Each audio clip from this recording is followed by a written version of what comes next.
আসসালামু আলাইকুম। কিছুদিন আগে আমার বন্ধুর গাড়ি হারিয়ে গেছিল। এখন সেই গাড়িটা বাথা যে জায়গায় হারাইছিল তার 5 কিলোমিটার দূরে গাড়িটা পাওয়া গেছে। পুলিশে কল করে আমাদের বলছে গাড়িটা নিয়ে যাও। দেখেন গাড়ির কী অবস্থা। গাড়িটা তো পাওয়া গেল, কিন্তু অনেক টাকা লাগবে এই গাড়িটা ঠিক করতে। 5-6 হাজার মতো লাগবে। সব শেষ করে দিচ্ছে। তো ভিডিওটা আপনাদের উদ্দেশ্যে দেখেন গাড়িটার কি অবস্থা করছে। দেখেন এখানে ব্যাটারি চোরটা খুলে নিয়ে গেছে।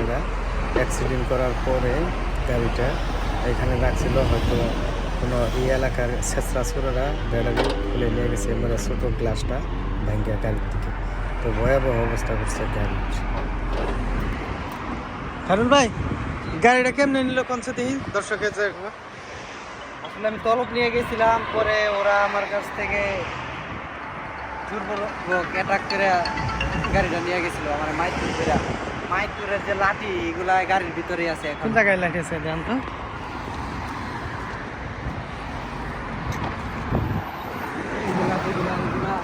মোটা মোটা ছিল, এগুলা আমার মাইরাই মনে করেন যে ভাঙছে।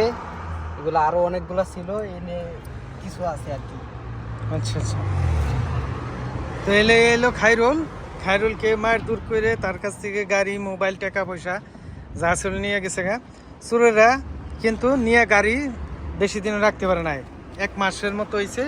তারপরে গাড়ি দেখেন, এই যে গ্লাস এখানে গাড়ির কি পরিস্থিতি করছে দেখেন। এখানে পুরা গাড়িটা বসকায় ফেলাইছে। আপনাদেরকে দেখাইলাম। আর ওই যে খায়রুলের দেখতেছেন এখন সুস্থ। ওর তো মাথায় অনেক সমস্যা ছিল, দীর্ঘদিন চিকিৎসা করার পরে এখন ও সুস্থ আছে আলহামদুলিল্লাহ। আর গাড়িটার অবস্থা খুবই খারাপ করছে। আর গাড়িটা অ্যাক্সিডেন্ট করছিল এই যে এই জায়গায়, আমি জুম করে দেখাই। দেখতেছেন এই যে এখানে অ্যাক্সিডেন্ট করে মনে করেন যে বসকায় ফেলাইছে। তো বসকানির পরে এই গাড়িটা বলে এই জায়গায় 3 দিন ছিল।